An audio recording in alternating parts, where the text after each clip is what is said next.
there are times to feel guilty and bad about things, but it's only useful if it's going to motivate you to do something better. So for me now at this point, I'm not getting any more tattoos. So for me to feel guilty about these tattoos I've gotten without specific like feeling guilty, like I did this horrible sin that I got a tattoo, that guilt is not going to keep me from getting tattoos in the future. It's just going to make me feel bad and depressed at this point. So it's not useful for me to feel guilty about. When I see them now, I'm proud of, like, I can see where I was before and how far I've come. Welcome to Ordinary People with Extraordinary Stories. I'm Chana Weisberg, host of this podcast. Joining me today, we have an incredible guest. His name is Dovid Braslawsce. I hope I pronounced that correctly. Thank you so much for joining us, Dovid. Dovid has an incredible story to tell us, a personal journey story, which I think will really be incredible for all of us to hear. He's also known as on Instagram and social media as the Tattoo Rabbi, but we prefer to call him the Tattoo Teshuva Rabbi. Alright. David, ever think of changing it to the Tattoo Teshuva Rabbi? If it um, wasn't such a mouthful, I think I would for sure do it. you might be good. Okay. So, David, before we get into your whole journey and your whole story, how did you become the Tattoo Rabbi? I mean, tattoos, we all know, are forbidden in Judaism. It used to be considered a form of idolatry where we actually, harmed ourselves. Can you tell us what's wrong with tattoos and what changed? What's your story with the tattoos? And how do you use your Um, tattoos really to inspire people today? sure. So tattoos, let's start with what's wrong with tattoos. I guess it's a good place to Okay. start.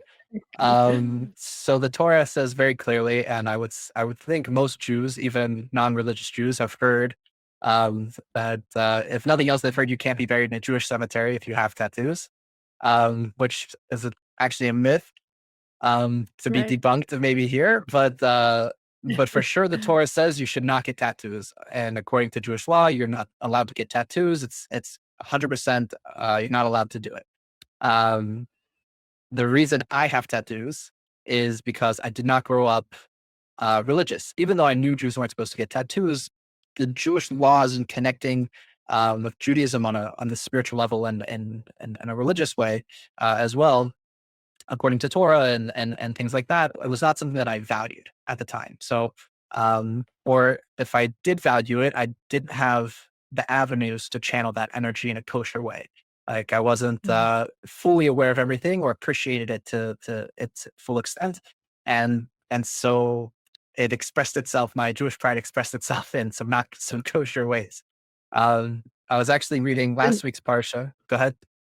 No, it's interesting that you're saying, like, you were trying to express your Jewish pride, because I think some of your tattoos are about being Jewish, but you just didn't know how to channel. Oh, what does that say? It's just a Magen David. Oh, But David, okay, I also have here, it says Hineni. It might be backwards Hineni. on the screen, but So you were trying really to express your Jewish pride and your Jewish soul, but you didn't know how to. It was in a kind of misguided way because Torah obviously does not allow it, but you didn't know that at the time, right? And what I really like about your journey also is how you're taking something that you did in the past that was not correct according to Torah, and how you're using it now for growth, for personal growth, and helping others to grow and to learn, not to be so well, you'll tell us about that, but go okay. ahead. Um, yeah, I'm using the tattoos now. The main thing that they're really, really good for, that I see that Hashem forced me to go on this journey, is that they're a big icebreaker. It really Mm, lets people's guards come down because they see, like from here up, I look very religious, maybe unapproachable. I'm not sure, but like as soon as you see my hand or somewhere else that I'm basically fully covered, except for like the neck up. If you see anything, you kind of go like, wait a minute, something's different here, and usually it piques curiosity. People want to ask questions or they want to stare, and I'm not necessarily a shy guy, so I'm very comfortable. Oftentimes, I'll go up to people, but I noticed that they're a lot more open to hearing things that I have to mm, say about being more religious or being more connected in those ways. because it's for them, they can see clearly I've been on some sort of journey. Like they're like, this guy's not the regular rabbi. He's going to be mad at me and make me feel guilty for not showing up to something. Like he's here with tattoos. Something's different. Something's weird. And that really opens up the the conversation for a lot of different things and a lot more ways that people can feel vulnerable and let their guard down and really be comfortable sharing how they feel. Um, and I know a lot of That's incredible. uh, I've heard a lot of feedback also from people that from Jews in particular that who have tattoos that they felt uncomfortable in certain areas or even going to a synagogue or going to a Shabbat dinner because they have tattoos that are visible and they think people are going to be judging them or they feel that people are judging them and and they don't feel comfortable in those spaces. And so now I get Mm. to kind of tell the world like, no, like this is your space. If you're a Jew, you belong in these spaces and there's nothing that should make you feel uncomfortable being there. Have you had any interesting reactions from people who've seen your tattoos? Basically everything across the board. I've had almost every comment you could think of, I think, around tattoos from religious people and from non-religious people. Like everybody has an opinion that they want to share Right. about it. I've on the not so nice end of things. I've had people ask me if that I should wear a glove. They want Mhm, me to wear gloves and cover up all the time. I've mm, had people like think that I'm a convert or not really Jewish. Um, mhm. and things on those sorts of that end of things, it's not so nice. But for me, I'm excited also to engage with these people because they're the ones for sure Well, the stereotype needs to be broken. Like it needs to that right. needs to be Well, a addressed. convert isn't bad. I mean, that if anything, that's like a compliment, right? A convert to Judaism, Yeah, that's a high also like level. Right. 100%. I agree. I agree. Right, Um, right. my wife's a convert. I'm like for me, it's Amazing. yeah. I don't know if I could do it because Right. it's such a very, very Right, hard thing to do. right. On the other I end of it, go ahead. Mhm. No, no, go ahead on the other hand, because I know you were saying that there were amazing stories of people who you've helped with your tattoos, Sure. Yeah. to really break the ice and really show the beauty of Judaism. Can you share Yeah. anything with us? Yeah, absolutely. I've been to in person, I've been to a Shabbat meal in Crown Heights actually. And that's like the height of Judaism in America. And there's a place I go to sometimes and it's somewhat of an outreach shul within Crown Heights. So it's trying to get people from that aren't the regular, very very religious, from people only going to 770. Like it kind of caters to a different crowd that needs something a little bit more relaxed or opening. And even in this Mhm, circle, this guy who came up to me at the end of the Shabbat meal that we had there, he came up to me and he's like, I was so nervous to come here. He's like, I don't know if you saw when I walked in, I had my long sleeves and I kept pulling them down because on his hand, he has tattoos like all the way down on his hand also. And he's like, I just kept like, I didn't want anyone to see. So I kept, and he's like, I do this every time I go into a Jewish space. I'm doing the same thing. He's like, and I saw you come mhm, in and your sleeves are rolled up and you have tattoos out and you're like, you're comfortable there. It's like you've been here forever. It's your home. You don't care about, like, no one's even thinking about it. Like, you make it seem so nonchalant. I was like, oh, he's like, oh, I felt so comfortable. I stopped messing with my sleeves. I stopped thinking about all these other things and I could be present and enjoy myself and like actually have this beautiful Jewish experience. wow. And so on that Uh, end of things, so beautiful to hear that. I mean, And, do you and ever feel guilty when you look at your tattoos? Do you ever feel, like, bad uh, or that you shouldn't have done it or guilty or anything like that? no, chas v'shalom, God forbid. I'm, for me, I, it says in Tanya that there are times to feel guilty and bad about things, but it's only useful if it's going to motivate you to do something better. So for me Mhm, now at this point, I'm not getting any more tattoos. So for me to feel guilty mm, about these tattoos I've gotten without specific like feeling guilty, like I did this horrible sin that I got a tattoo. That guilt is not going to keep me from getting tattoos in the future. It's just going to make me feel bad and depressed at this point. So mm. it's not useful for me to feel guilty about. Huh, When I see them now, huh, I'm proud of like I can see where I was before and how far I've come. So it's like, and I know mm, for a lot of people, I've heard like Baal Shem Tov stories where this guy, This guy's like, asked the Baal Shem Tov, when will I know that I did proper teshuvah? When will I know that I did it like all the way? And he goes, he's like, some guy 30 years from now is going to come and talk to you. And when he talks to you, you'll know. So most people like, they go years and years and years and not realize how far they've come. They have like, until they stop and look back, like, oh, wow, I can't believe it. 10 years ago, I was a totally different person. I didn't even realize till just now. And for me, I get a daily reminder of it. So I enjoy it. Wow. That's incredible. It's like it says that when you do teshuva, all your past things that you've done wrong, all the past misdeeds become merits for you because you've changed. So this is really a mark of how you've changed, how your teshuva has completely transformed you. That's really incredible. I know you also shared a story with me that you were speaking to college students, or you were speaking to someone at the OL who could you share that with us, who wanted to get a Sure. tattoo, how you convinced them not to? I thought that was incredible. Yeah. So for me, I can only speak from my experiences, but it's what I've noticed. It tends to be true almost across the board with anybody getting tattoos, especially Jews who want to get tattoos. Because almost always they know that they're not really supposed to, but they're very drawn towards, they have this high energy and they really feel a desire to get one and to express something. For me personally, I always found that when I wanted to get a tattoo, it was because my actions and my values didn't align. I Mhm, wanted to show the world that I'm a Jew, but my actions every day weren't what a Jew is mhm, doing every day. I wasn't rapping tefillin. I wasn't praying. I wasn't learning Torah. I wasn't doing chesed. I wasn't doing good deeds. I was living a life for me, but I wanted people to see that I'm Jewish, but I didn't want to put in the effort. And this dissonance between the mhm, two causes a lot of pain inside. And I needed to express this pride and energy that I felt towards Hashem, but my actions didn't allow for that to manifest in this world. And the energy has to come into this world. Last week's Parsha talks about Saras. And it's really, really funny the way that Rashi explains what Saras is, that Saras is energy that doesn't have a proper keli to come into well, this world. Saras is leprosy, right? For those Leprosy, who don't yes, know, right, Saras is right. yes. Saras Go is ahead. leprosy. Thank you. And the reason that it comes on someone's skin, it's literally a blemish on someone's skin.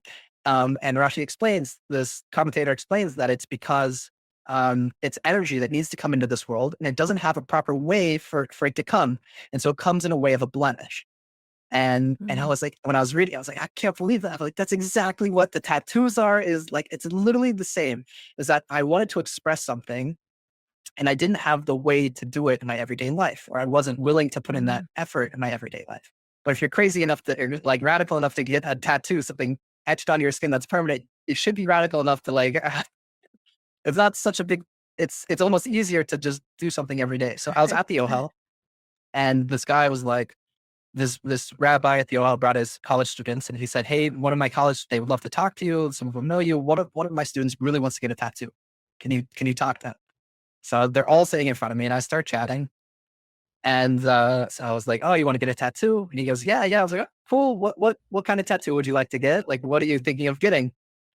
And he doesn't have any other tattoos. This would be his first one. And he wanted to get like a heart with his mom's initials on it. Mm, And and I was like, your mom's still alive, right? And he goes, yeah, my mom's still alive. And I was like, so how come you want to get this tattoo? Like, what are you trying to express? Because I want to show that I love my mom, that I care about my mom a lot, and I wanna have this thing to like show my gratitude and like I appreciate her so much and so deeply. She plays such a big role in my life. And I was like, so do you think your mom would have like, really would appreciate that? He goes, I don't know. And I go, let me ask you this. What would your mom appreciate more? If you woke up every day and called her and told her that you love her and that she plays a huge part in your life and that you appreciate everything she does for you, or if you got a tattoo, which one do you think would be more meaningful for her? Which one do you think she would appreciate more? And he was like, you're probably right. I think if I called her every day and told her I love her, that would be a lot more meaningful to her than if I just got a tattoo one time and was like, oh, I love you. I have this picture on my body that, yeah, that's like, you should right. know. And and the same is really true. And it was like really beautiful that he was like, yeah, yeah, you're right. And he like kind of like seeing for himself that like maybe it's if my actions every day expressed like showed my mom that I loved her, I wouldn't have this desire and need to show it in this other way because I'm Mm. I'm putting out energy every day to express that thing that I feel so deeply about. And the same is true Sure. with Wow. Hashem, with God. Is that what is Hashem doesn't want you to get a tattoo of a Magen David on your hand to show that you're Jewish and that you love God. He wants you to wrap the tefillin. He wants you to talk to him every day. He wants you to do good deeds and show people that like he's a good, like Hashem is good, that God is good, and that you care about him and you appreciate him. And you say Moda'ani, thank you Hashem. I really appreciate you giving my soul back. That's really what Hashem wants. That's what builds a really strong relationship. Also, is actions every day, and that's That's beautiful. yeah, that's how You're you you're become really who you want to bringing be. it Also, down to Yeah, and you're really bringing it down to earth, like, you're really bringing the whole idea in such a tangible way. That's I love that idea. That's really, really beautiful. So take us a little through the path of how you got to this, how you got to this understanding. Where Tell us a little about your background, your where you were born, and how this David Braslawsce became who he became. sure. Um, so I was born in a small town on the border of West Virginia, Ohio, and Pennsylvania. In Pennsylvania, but like 4,000 people. That's my entire hometown. It's a very, very, very small village, essentially. And there's only one Jewish family in this whole town. It's just us. We're the only ones. So growing up my whole life, I didn't really have a very strong Jewish community. The only connections I really had to Judaism were my parents and my grandparents. My Bubby and Zaidi in Yiddish is for your grandmother and grandfather. And they were very, very proud Jews. And they always were expressing to you that you should also be a very, very proud Jew. Mm, That that's um, that they would come to my football games and yell Yiddish, and they would tell you all the mm. time, you're Jewish, you know you're Jewish, you'll be a proud Jew." Um, Wow. and so it was always ingrained in me that I'm a Jew and I should be very, very proud Jew. But for me, it literally didn't mean anything in my life. Like my practical everyday life, I'm the exact same as everyone else in my town. There's nothing that made me different. The only Mm, thing that made me different from anyone else in my town was that on December 25th, I would wake up and didn't have school and I would watch cartoons and lay around all day. And that was it. I had a nice vacation. Everyone else would open up presents and have this whole, like a pig dinner, victory, pork. right? Yeah, exactly. Big tree, like all this stuff.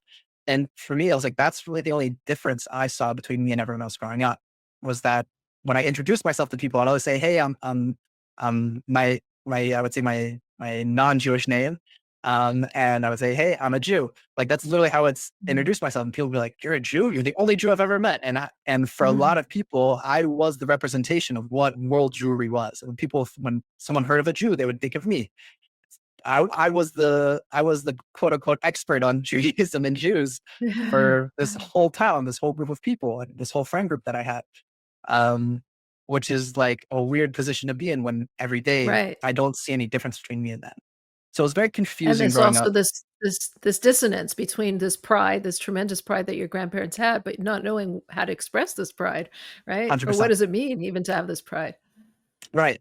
Right. I'm very proud about what, not, it doesn't, I don't see what I'm supposed to be proud about. Like, I don't get it. I just Right. know that I'm different from everyone else. And I'm proud about it. But it doesn't mean anything in my everyday life. Like, it was very empty in a lot of ways. And Mm, I went to a Reform mm, synagogue growing up, and the Jewish education there is more about Bible stories, Torah stories, things like that, and less about practical everyday things that you're supposed to be doing to express your Judaism mm, and Jewish law and understanding Torah and these deep things. So it was also kind of empty. It was very little substance to it, very little purpose or esoteric delving or ideas within it. And so I was left with like an identity that was foundationless, that was baseless, which is mhm. like very, very scary to like claim an identity, but not have anything to back it up. It's like you're walking on ice and you don't, and you can feel it and you don't, and you're very like nervous about all these different things.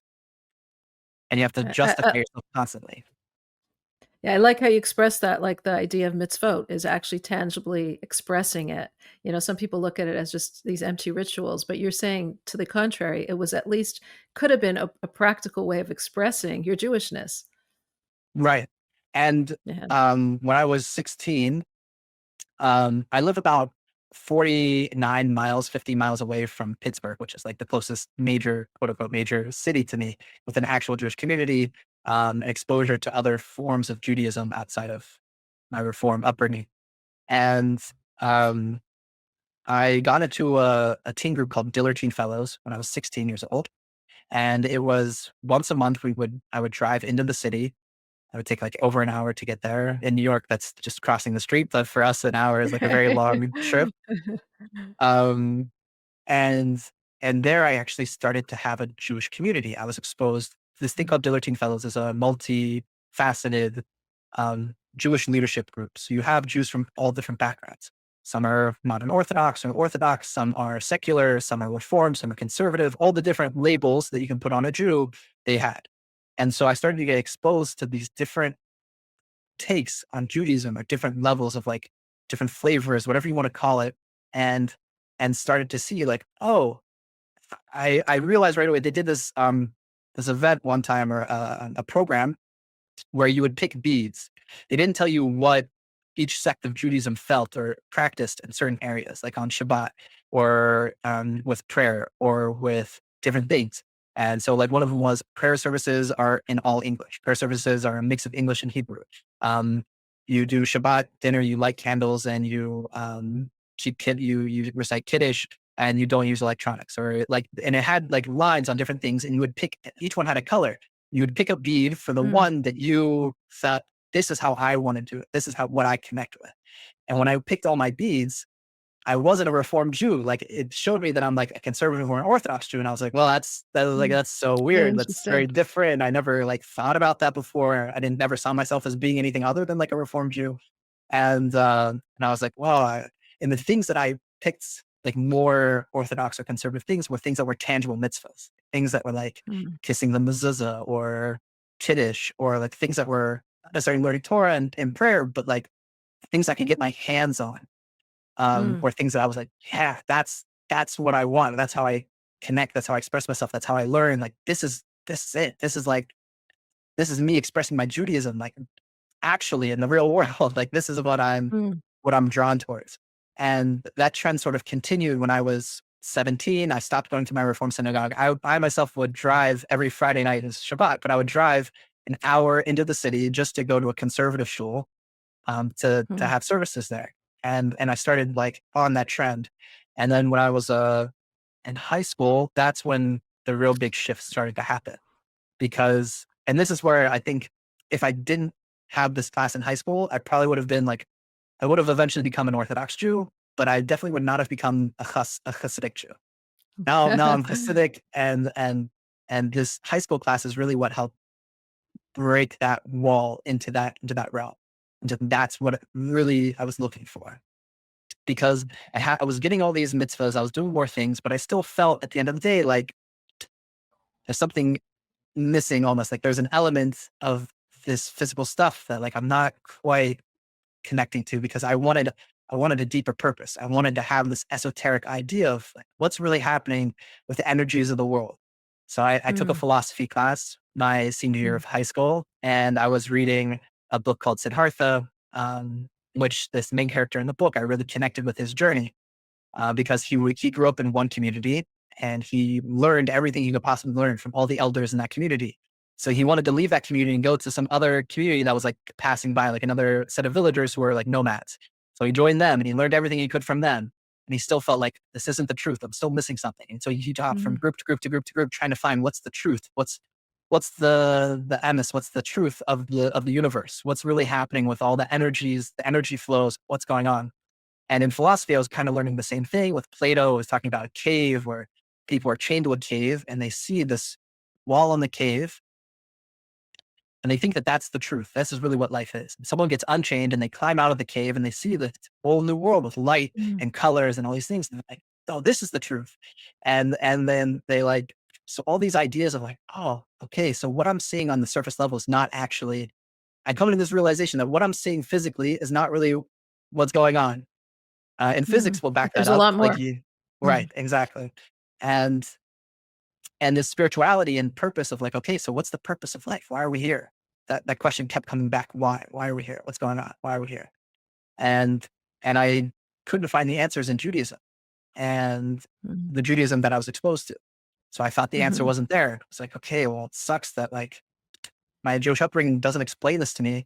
I'm seeing a lot of it in Buddhism. And then for me, I was a very Mm. proud Jew. I don't want to give up my Judaism because all literally my entire identity is based on this, even though it's Mm. still very like thin ice that I'm on. There's nothing really backing it up. But I was like, I don't want to give up that I'm a Jew. 'Cause I know I'm supposed to be proud. I have my grandparents. I don't know. I can't just give that up so easily. And and so I started exploring Buddhism, and there's different movements called like Boo Jews, Jew Boos, that I started exploring Mm. as well. And it's like a whole um, mess that I was kind of getting into, and meditation and all these different things.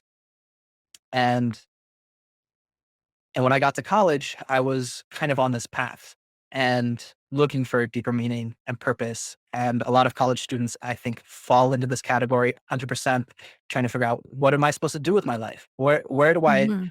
how do I fit in a society? How can I contribute to the world? What is the purpose? Why am I here? And you're trying to learn and figure out, where do I fit in? What can I give back? And and for me, the college campus is the forefront on the war on bolus, on the war on exile.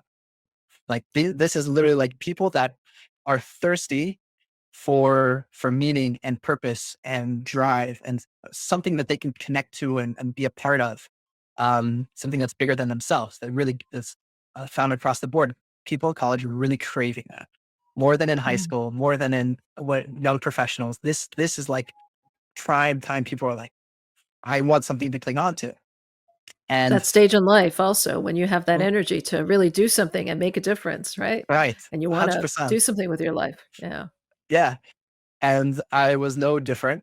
I was exactly the same. But again, I was like expressing myself with tattoos and all these Mm. different channels, and I wasn't sure. And I was still lost, and it felt like Judaism didn't have the answer for me. And it was kind of disheartening because I was like, like I felt like ashamed, almost like embarrassed that like I'm such a proud Jew, but it doesn't even have the answers that I'm looking Mhm. for. So why am I here? And growing up Reform, and is really before Chabad got big exposure. I would say like 10 years ago, Chabad is not nearly as big as it is now, even on social media, Keeps on growing. Sure. right. It's insane, exponential. And and so I didn't know what Hasidic Judaism was. All I know is growing up that I was told anyone in a black hat and a beard, if you see them, they hate you, you Stay hate them. away. Stay away. They're Right. bigoted. Like, don't get involved. That's not what you want. They're isolating. They hate people. They don't involve themselves in the world. It's not. You don't want anything to do with that. And so my whole first year on campus, just about, I would see this Chabad on campus rabbi walking down the street. I would cross the street and walk to the end and cross over there. So I never had to talk to him. And and I did a really good job of not having to interact with him almost my whole first semester. I Avoiding never him, talked. Yeah, right? yeah, I did great. Now it turned out later that he actually didn't think that I was actually Jewish. It was a whole thing. My brother Uh, also went to the same campus, and our mom's a convert. She's an Orthodox convert. mm. And, but when she married my dad, she like became less religious. My dad's not into it. And so, he talked to my brother, I guess a few years before I got there. And my brother told him, yeah, our mom's a convert. And he just assumed that, okay, these kids aren't Mm. religious. If their mom converted, it's for sure it's not going to be a kosher conversion. And so I was avoiding him the whole first semester. I found out many years later that he was actually avoiding me because Oh. he didn't think I was just, that's why he never approached me. Um, but it happened to be, and I don't know what possessed him to do this. It was my second semester, like almost the first 2 weeks of that second semester as a freshman. And I had a new class, and I was upstairs, and I left my classroom, and I looked down, and by the door, this is what campus rabbis do, is they do tabling. So they get a table and they set it up somewhere on campus where there's a lot of foot traffic. So they can be like, hey, you're Jewish, come over here after Phil, learn with me. And I saw that he put his table next to the door, like, and it's the only exit from this building. And I'm like, oh my gosh, I Oh, have you're to walk stuck. in. Oh my gosh, he's gonna see me, he's gonna get me. No, no. Um, and and I don't know what possessed them to do it, but I walked out like this. That's probably why he said hi to me, like I mentioned to me. But I literally had my hand. I'd never done it before in my life. I was like, I put my head up like this and walk out. He'll see that I'm busy, or he won't say anything to me. So I tried to sneak out. I got a few feet past him, and he calls me out by name, even though we've never met. I know he knows who I am. That's how it is. And I was like, "God, okay, I have two options. I can ignore I can ignore him and just keep walking out the door and be done. I never have to deal with it. I was like, or it's like, you know what? Let's just get it over with because I'm going to ask him all the questions that I know are controversial. Mhm. He's going to say something mean. And I'm going to call him a monster. And I never have to talk to him again the rest of my time in the college because he'll know that I hate him and I don't want anything to do with it. He's like, okay, you know what? Right. Let's do that. So I think that's the better approach. Just face it head on, this fear that I have. And That's a for me good plan of also, action. right. Well, my identity already is so shaky in terms of Judaism. The last thing I want is someone who I view as being actually Jewish, really real Judaism, real Jew, telling me that I'm not actually Jewish. That would crush me Mm, because like my identity already was mm, still like not based on anything, still baseless and foundationless. Um and so I walked over to him and I started asking him every single controversial question I could think of. mm. I asked him about politics, about gay marriage, about gender identification, all these literally any hot topic you can think of that like a college kid is excited about and like whatever it is, like a lot of emotion behind it. I asked him every single question I could think of. And every time he gave me an answer, I just kept getting more and more frustrated because I agreed with everything he said. And I was like, Wow. "Oh my gosh." I was like, "This guy, he's not a bad guy. He's a nice guy. Like, what's going on here?" I was like, "Am I the bad guy?" Like, I was so confused and, like, thrown off guard that, like, the exact way I thought the conversation was gonna go went the exact opposite. And Mm, I was just like, "Whoa, whoa, whoa, whoa, whoa, whoa, whoa. My mind is being blown right mm, now. I have to explore this more because this doesn't make sense to me. I'm confused. I thought that they're one way, and it really seems to be the opposite." I was like, and I was asking him, I was like, how do you explain?" He was, "This is just what Torah says. This is just what Torah says." And I was like, "Really? Torah mm, says that? Really?" And he goes, "Yeah, yeah." And, and we got into a conversation about intermarriage. And this is kind of the interesting part. So, um, even though I was like unsure about Judaism, I always was very, very strongly felt that I was going to marry a Jew, that I had to marry a Jew no mm, matter what. I was like, I have to marry a mm, Jew. I will always marry Jewish. I won't marry a non-Jew. I won't do it. I was, "Oh my gosh." I was like, "I'm so thankful that my mom had Orthodox conversion because if I didn't mm, have Judaism, I would be so lost. I'd be depressed. I'd be involved in like the worst of the worst things. Like I already know, like my life would have no direction and I'd be no community, no sense of belonging, and like all these things that I was clinging to that helped keep me stationed and stable and somewhat grounded would be gone." And I was like, I couldn't imagine if that happened to me. And I was so grateful. So I'm explaining the story to the shliach at the time. I tell him, "I'm mm. so grateful my mom had an Orthodox conversion." And in that moment, he realized, like, oh, this kid's, even though he's not religious, he's actually Jewish. Like he like Mm. figured out the whole story. And he's like, oh, in that, and literally you could see like in that moment, when I remember back, you could see like a light bulb switch in his head. He goes, oh, like, he's actually Jewish. Never asked me to wrap the film, but in that moment, he goes, "Do you want to learn this week's parsha?" And I was like, "Yeah, okay." Even Reformed Jews, like, I know what a parsha is. Yeah, I'll read the silly story from the Torah. Let's read it. Why not? So we start learning, and it's the first time I ever learned anything in Judaism with Chabad Hasidus, any Hasidus, Mm, and it's the Rebbe's Chassidus and just these insights on the Parsha and like what it means esoterically, what it means for the energies in the universe, like how does the energy flow from God into this world, and how do we interact with that energy? And then when I'm reading the Parsha, what does it mean for me? How does it change me as a human? How can I grow? What character traits can I work on and become a better person through this? And I was like, whoa! I was like, this is all the stuff I was looking for in Buddhism and all these other things. Wow, this is so crazy. I didn't know that all of this was in Judaism too. I didn't realize. mhm. And so he was so it blew me away. And I was really into it. He goes, "What are you doing next week?" I said, "You know what? We could do this again. This was really cool." And so we started learning every week the parsha with the Rebbe's Chassidus and like Chassidic insights. And every time we were learning, and I was stuck up on this for like maybe a month or two, every time we're learning something, I'd be like, "Oh, that's just like this idea in philosophy and Plato and Aristotle." And I was like, That's just like this idea in Buddhism." He's like, yeah, but it's not the same." And yeah, but no, it's not Buddhism. It's not the same." He goes, "Yeah, it's similar maybe, but it's not the same. It's totally different." I don't see it as different for me. This is how I understood it from before. So I I kept taking it back to there to be able to understand it. And it wasn't until he said this that like made the entire shift where I was like, okay, I'm done with Buddhism. I don't need it anymore. And I'm going Mm. to switch over and just be like full in on this Judaism stuff. And, and so he was asking me questions. He goes, okay, what's Buddhism? What are you trying to get to in Buddhism? I go, Nirvana. Nirvana is like the highest state that you can reach in Buddhism. Okay. He goes, what's Nirvana? If I really think about what's Nirvana, Nirvana is this Buddha guy. How did he become so famous? It's because he sat under a tree. He realized what brings sadness into the world is your connection to physical things. So if you can remove your Mm. desire and your connection to physicality, then you'll be happy because there'll be nothing that you can be attached to that can be removed and then make you sad.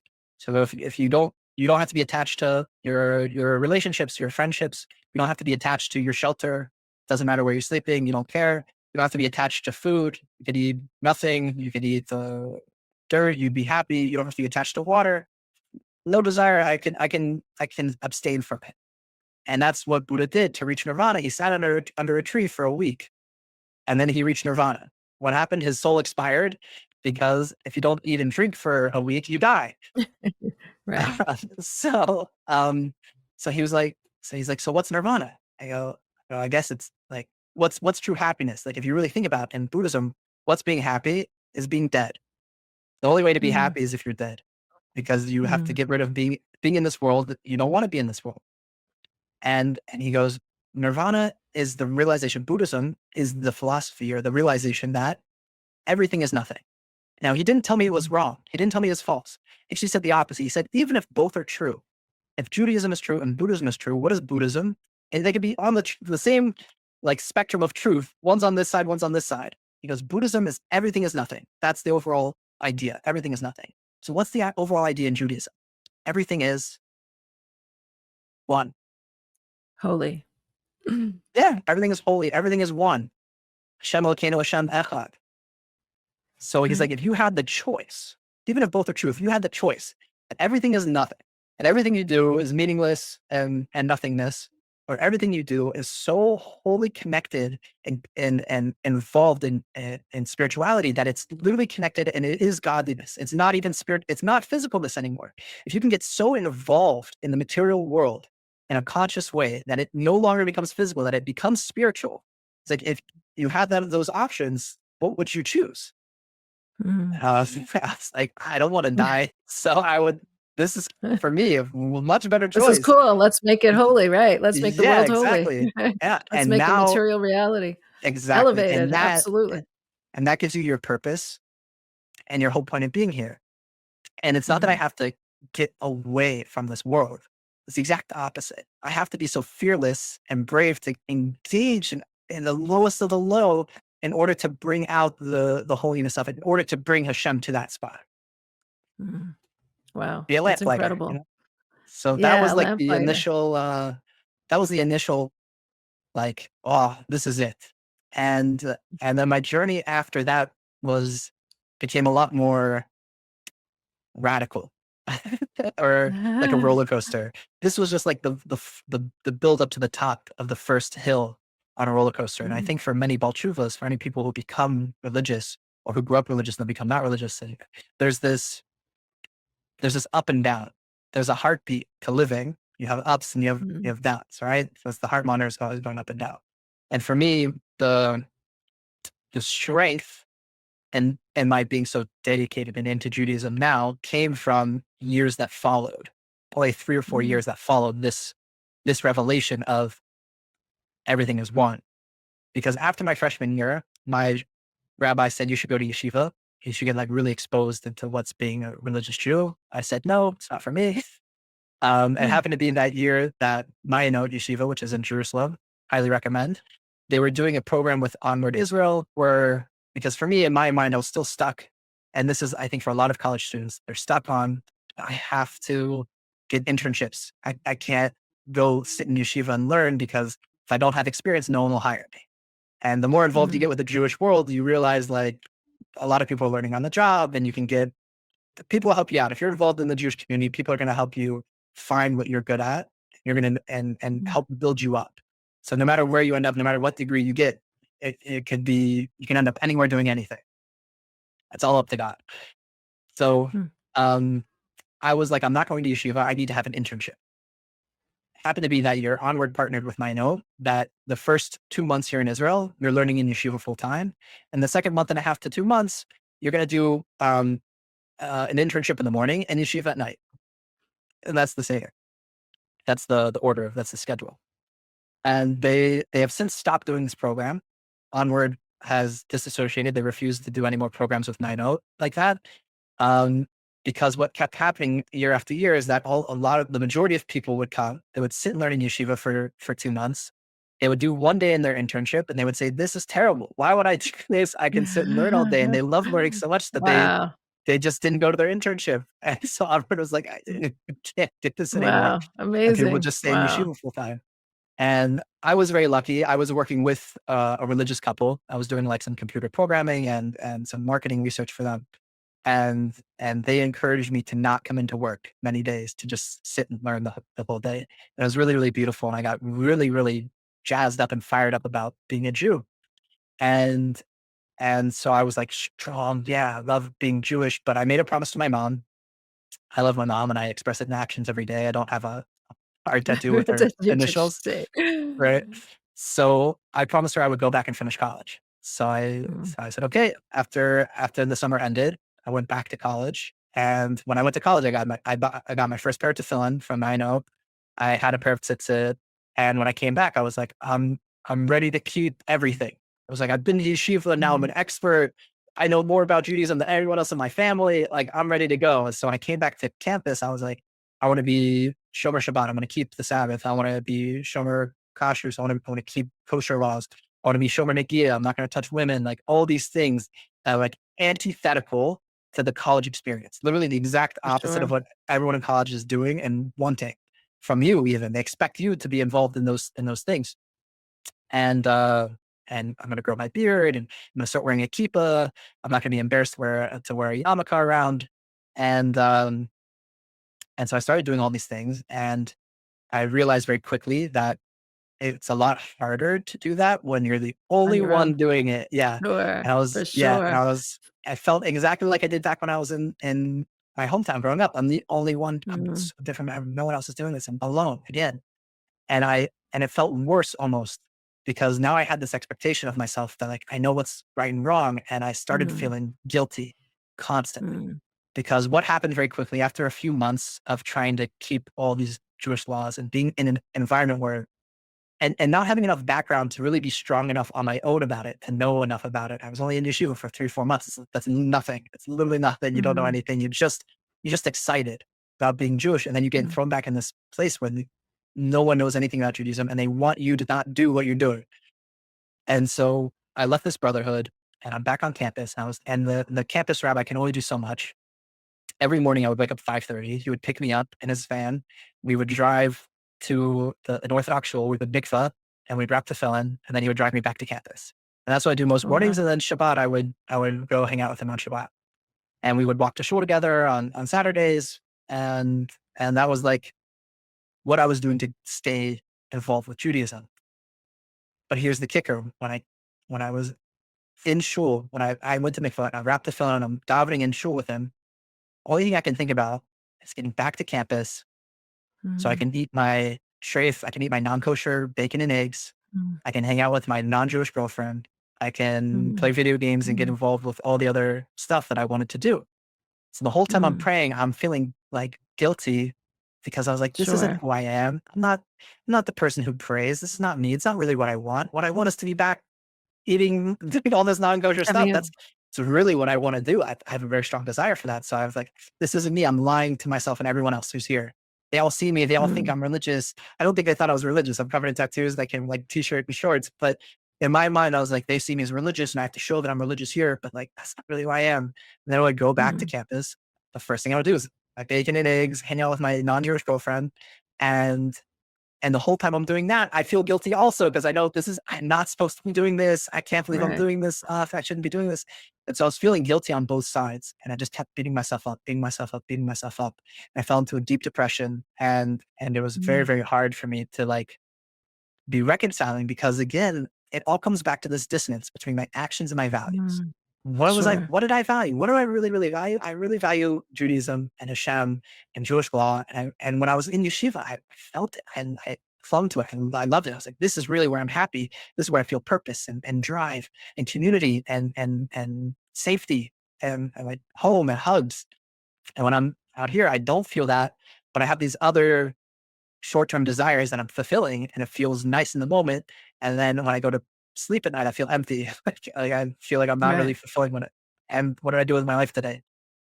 And, um, and so I was really in a not so good place for many years throughout college because I was doing this up and down. I like to use the analogy of I was trying to live in both worlds at the same time. And for me, I Mm, call it sitting on the fence. I had one foot in the secular world and one foot in in the Jewish world and and what happens when you sit on a fence is that it can be it can be very uncomfortable and you mhm. can crush. Sure. Yeah.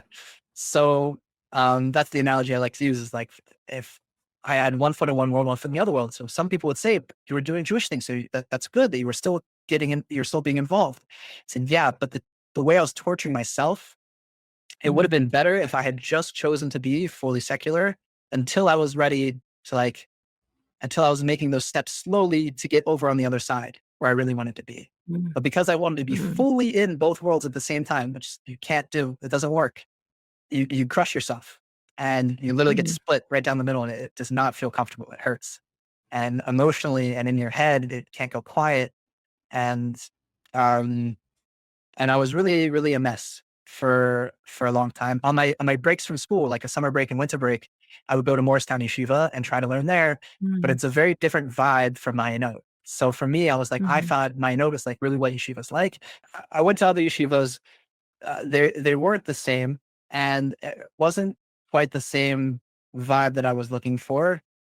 Um, but eventually, I mean, this is like jump forward many years after college. I graduated.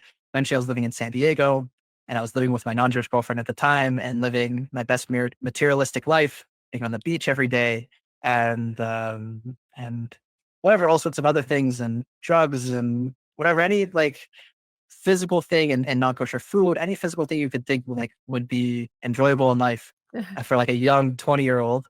I was doing all of that, very deeply involved. But at the end of every night, I was feeling very empty, feeling like mm, I'm not felt alone, even though I have this girl sitting next to me, and I still felt very alone.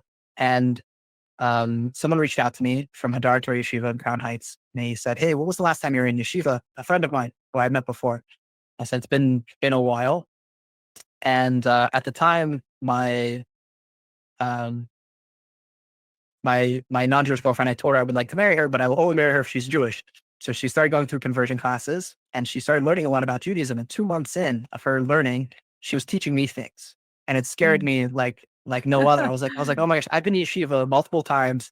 And this non-Jewish girl has never been exposed to Judaism before in her life, was learning for 2 months and she's teaching me stuff. I was like, oh, like I'm way behind. I need to learn a lot more.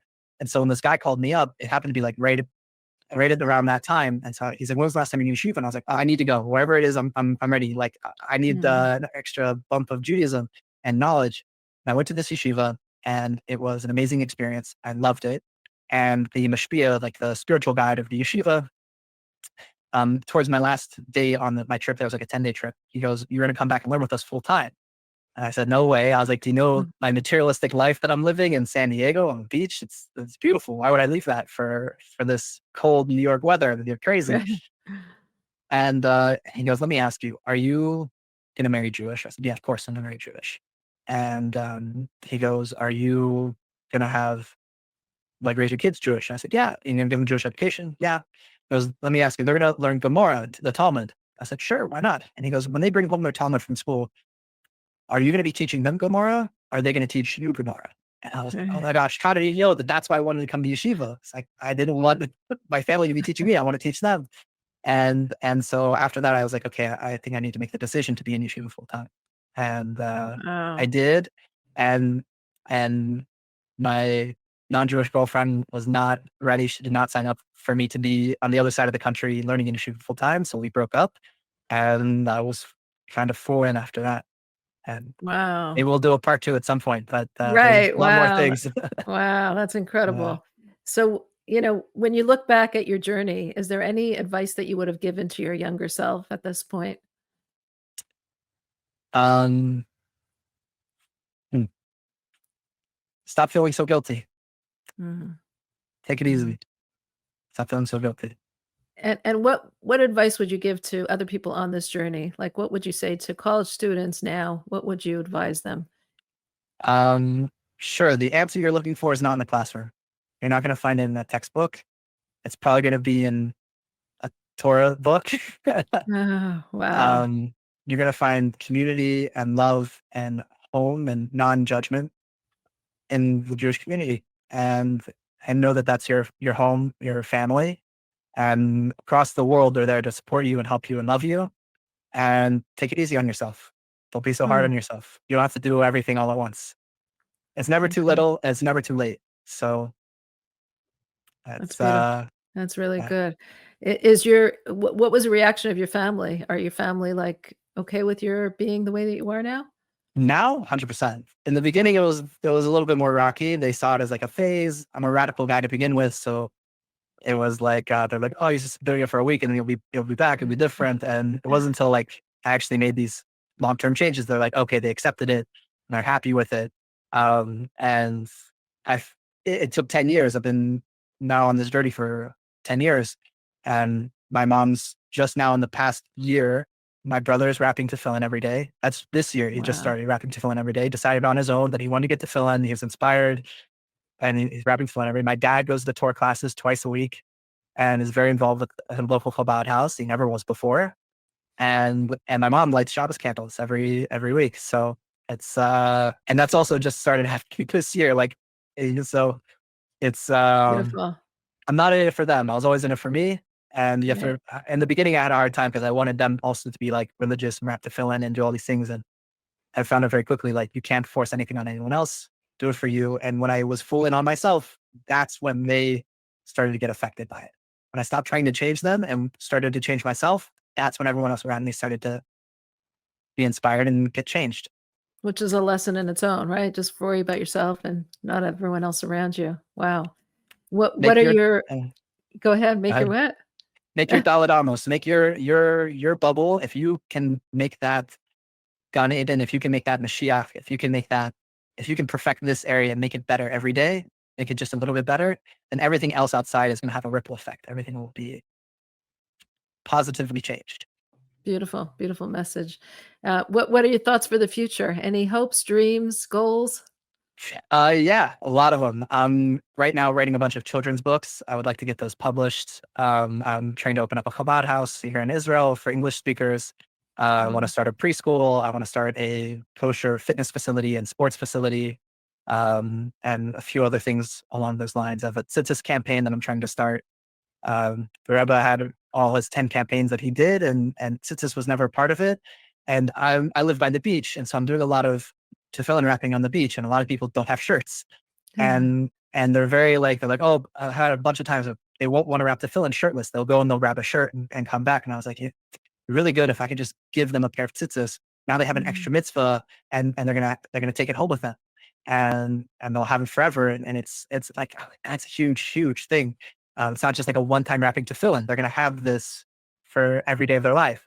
So my wife inspired me, and she's like, you should really hand out tzitzis to people. You're gonna go around anyway. Like nobody here in Israel has tzitzis. Like they all know tefillin. There's a lot of them wearing kippahs, but none of them wearing tzitzis. Like what? You know, Wow, do it. So right now I just opened up a nonprofit, and we're getting a bank, God willing, this week, and we're going to start fundraising to. That's going to be our first big campaign is to buy tzitzis to hand out to people. amazing. Wow, Yeah. beautiful, beautiful.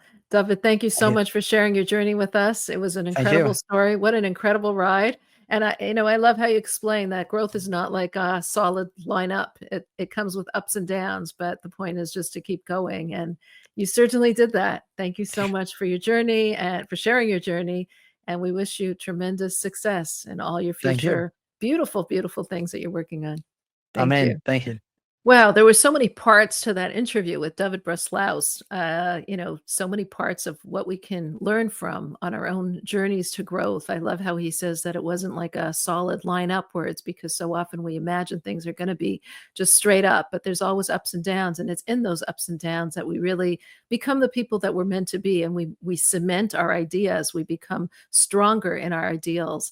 It is a hard journey. He was speaking about the being in one world, being in the other world when you're not really ready, being on the fence, how that part is a very painful journey. I really enjoyed how he spoke about how his Judaism, he was so proud about his Judaism, but he didn't really understand what it was, how we need to follow that pride with actual actions, and how he was missing those actions. And then at a later point, even when he was doing some of those actions, he was actually missing the more esoterical dimension, seeing how it has an effect on the world. And that's, of course, what Hasidus explained to him and brought to him, which was a really incredible idea. Most of all, I love how he takes what he's done in the past. He calls himself the tattoo rabbi. Of course, he's the tattoo teshuva rabbi, but how he's taking something that he knows was so wrong and that he did in the past, and how he's really transforming it and using it as a means of connection to people, as an icebreaker, as he says, to really become that voice to others, to that connecting force, that person that was in that world and that's now able to bring you and introduce you to a different world, to the world of teshuva and the world of being a Hasidic Jew, which is what he is now.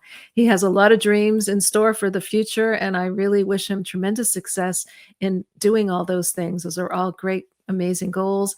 What a story. And really, what the lesson, I guess, for all of us is how much we can just make such an impact in our own lives, how the change that we want to do may seem so hard. And at some points, it is so difficult. But if we could just introduce a little bit at a time, a little change at a time, we can really get there. And the proof is really in his tattoos, that he had those tattoos, and what a different person he is. If you enjoy watching these interviews, I hope you are subscribed to Chabad.org/extraordinary. We are also on all podcast platforms as well as on YouTube. You can find us there. Give us a like, give us a comment. We love to hear from you. Most of all, thank you. Thank you for watching, and thank you for being part of this extraordinary community.